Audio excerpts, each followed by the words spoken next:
You know, it's not every day that a show like Squid Game just takes over the entire planet, is it? Not at all. I mean, it was everywhere. Yeah. Halloween costumes, memes, serious think pieces. Exactly. And becoming Netflix's most watched series ever, it clearly struck a chord. It really did. It went way beyond just being, a thriller. It became this cultural phenomenon. Which is precisely why we're doing this deep dive. We want to get past the sort of surface level shock and understand what really made it tick, what made it resonate so much. Yeah, think of this as getting under the hood. We're not just summarizing the plot. Right. We've looked at analyses of the symbolism, the ethical questions it throws up, economic takes, even philosophical ideas floating around online. Our goal here is to unpack the layers.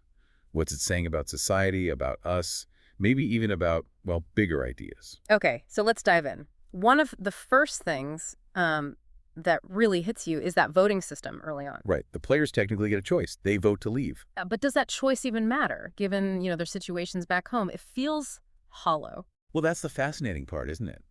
You have this democratic mechanism, the vote, but it's almost completely undermined by their sheer desperation. The debt. Exactly. The crushing debt means leaving isn't a real option for most. The lack of alternatives outside the game. That becomes the deciding factor, really. It's such a sharp commentary on, well, capitalism, wouldn't you say? That giant piggy bank full of cash is just dangling there. Oh, absolutely. The show really exposes the powerful pull and sometimes the brutal reality of capitalist systems. And the motivation is so tied to financial ruin. Precisely. And look at the structure inside the game. The pink suits, the guards, the VIPs watching. It's a hierarchy. It mirrors the outside world. Completely. That constant cutthroat competition for the prize. It echoes the economic struggles people face, the extreme things they might do just to survive financially. And that visual contrast you mentioned, these almost whimsical, colorful game arenas. Set against the absolute grim reality of why the players are there. That huge gap between the fantasy of the prize and the nightmare of their debts. It hammers home the wealth disparity. It really does. And you can even read the players, forced into this lethal game as a kind of metaphor for labor exploitation. Okay. Even the guards, mostly nameless, Yeah. seemingly expendable. It points to the precariousness of certain kinds of work in these systems. And thinking about specific characters like Ali, his story really brings that home, doesn't it? Holly's arc is so powerful because it highlights the specific dangers faced by, say, migrant workers. Wage theft, getting injured on the job. A lack of protection. Exactly. He's particularly vulnerable within that system. Then there's Ilnam, player 001, the big reveal about him. Ah, yes. Ilnam. His hidden role really underscored how concentrated wealth can operate behind the scenes, pulling strings, essentially dictating fates. It's chilling. And the show doesn't shy away from how people get into that debt in the first place. Oh. Predatory lending, societal pressures.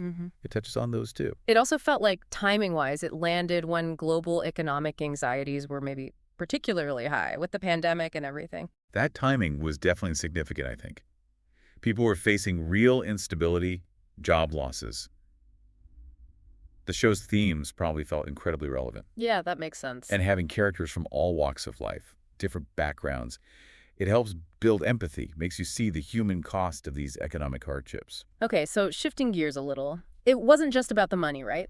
The show dives deep into human relationships under pressure, that constant tension between looking out for yourself and maybe forming alliances. That's a central conflict, absolutely. You see that raw survival instinct kick in, but then tentative bonds start to form. Only for them to be shattered later. Often, yes. And you get characters like Gi-hoon trying desperately to hold on to his humanity. Compared to someone like Sang-woo. Exactly. Sang-woo becomes increasingly pragmatic, ruthless even, because winning is all that matters. It starkly shows that conflict. It's like the game itself is engineered to force those ethical choices. It absolutely is. The rules, the structure, they force players to confront their values. What are you willing to do? How much is a human life worth yours versus someone else's? Which leads to these major ethical dilemmas. Right. We can probably boil them down to a few key ones. Yeah. The value placed on life, how quickly moral lines blur under duress, the actual ethics of survival where loyalty begins and ends, and these gut-wrenching choices between self-interest and maybe helping the group. It's disturbing how fast traditional morality seems to just evaporate in there. It really is. Those moral codes we rely on, they can seem fragile when it's literally life or death. Trust becomes a luxury, sometimes a dangerous one. And betrayal can look like a strategy. A necessary one, even from a certain perspective. Those social bonds just dissolve under that intense pressure. You see people making these impossible choices, me or them. And the visuals play such a huge role, those bright, almost primary colors, the red, the green. Yes, that choice is so deliberate. It creates this incredible dissonance, this clash between the childlike aesthetic and the lethal reality. It's constantly unsettling. And twisting childhood games into these deadly trials. Like red light, green light. That giant doll is iconic now, but it's also terrifying. It perfectly captures that theme. Mm-hmm. Nostalgia turned nightmare, a symbol of lost innocence. And think about the game specifically, Duggy, the recruitment game. Where the recruiter has the advantage from the start. Yeah, that feels like a comment on unfair systems, doesn't it? Right. An uneven playing field right from the beginning, hinting at corruption or inherent inequality. Just the tone. Definitely. Then red light, green light immediately shows, step out of line, you're gone. Absolute control. And the Dalgona game, with the honeycomb candy. Oh, that felt so tense. That fragility, maybe reflecting the player's own mental state after the first bloodbath. One tiny mistake, and it's over. Yeah, brittle. Then tug of war shifts things. It becomes direct team-on-team competition, but maybe also an internal tug of war, morally. Interesting. And marbles? That one was just brutal. Emotionally. Marbles was cruel. It built relationships, built trust, and then forced players to destroy that trust, to eliminate their partner to survive. That deception was key. And the final game, Squid Game itself. That felt different again. More raw, primal violence. The creator, Hwang Dong-hyuk, said that was intentional, right? Reflecting aspects of modern society. Yes, he's spoken about the inherent violence in the game mirroring societal brutality. It's quite different from some earlier games. And we should probably briefly touch on Season 2's games, too. Right.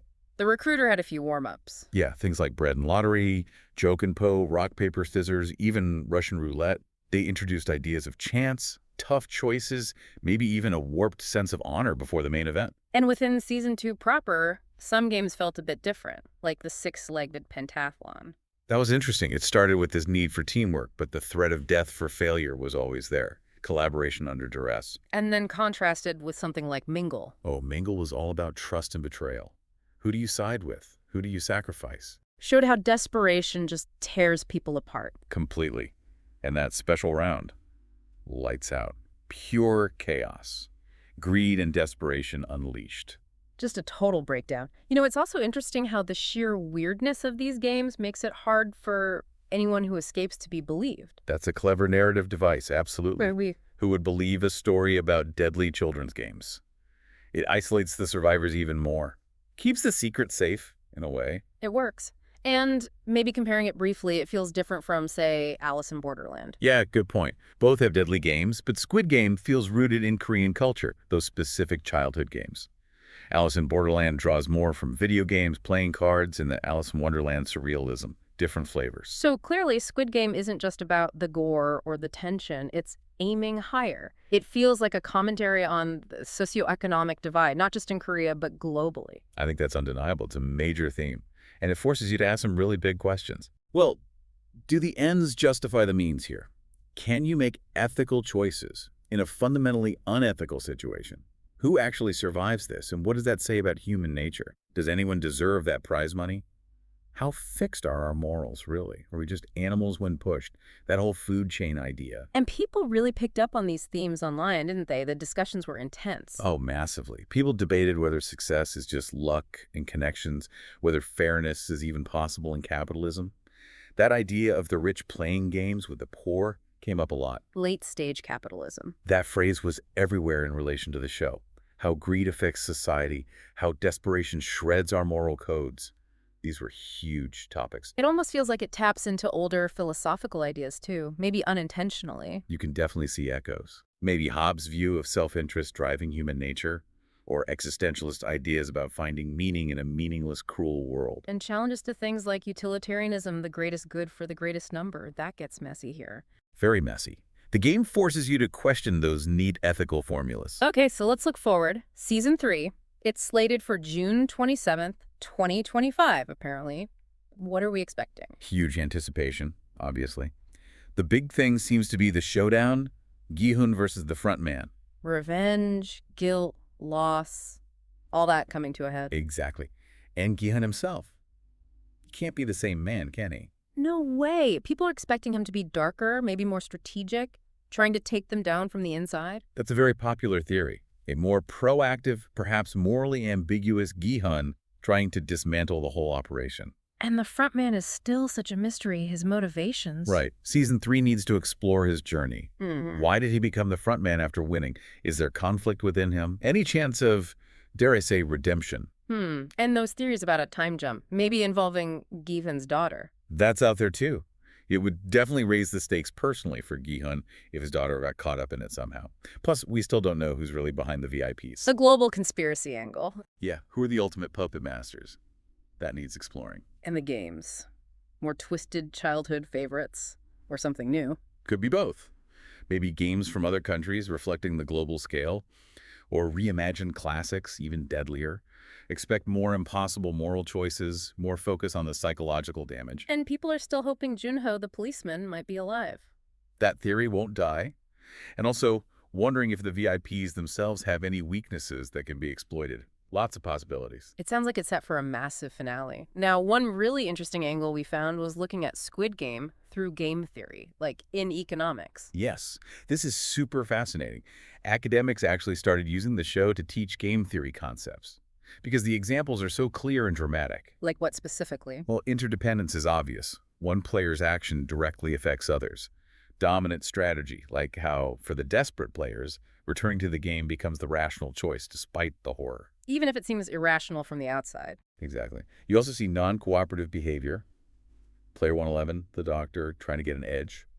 And contrast between simultaneous moves, like maybe in marbles initially, versus sequential moves where you react to others. What about working together? Did that fit any models? Sort of. That agreement they made in the dorms not to kill each other at night, that's basically collusion. Okay. And the constant tension about whether to attack others in the dorm. That's a classic prisoner's dilemma scenario. Ah, right. Self-interest versus a potentially better outcome if everyone cooperated. Precisely. Even choosing the numbered vests for the glass bridge game showed risk-aversion people avoiding numbers 1 and 16 initially. Wow, so these aren't just random plot points. They actually illustrate economic principles. They really do. There are teaching guides breaking down red light, green light in terms of collusion, dominant strategy, even Nash equilibrium, the point where no one benefits from changing their strategy alone. Nash equilibrium, okay. And marbles. Perfect example, a zero-sum game, one person's win is another's loss played with imperfect information, because you don't know your opponent's strategy for sure. It's a surprisingly rich text for game theory. So wrapping up this deep dive, it's clear Squid Game hit home on so many levels. It's way more than just a survival thriller. Absolutely. It's this really potent, sometimes uncomfortable look at societal inequality, how morality can bend or break under pressure, and how choice can be an illusion when desperation takes hold. Yeah, from the critique of capitalism, those ethical nightmares, the symbolism, maybe even the philosophy. It's packed with meaning. So maybe the question to leave you with is, what part of Squid Game's really dark reflection of our world resonates most with you? And thinking about that game theory stuff, how do you think you would act in those impossible situations? It's definitely a sobering thought. Give you a lot to chew on, especially with the final season coming up. It'll be fascinating to see how they tie all these threads together and what final message Squid Game leaves us with.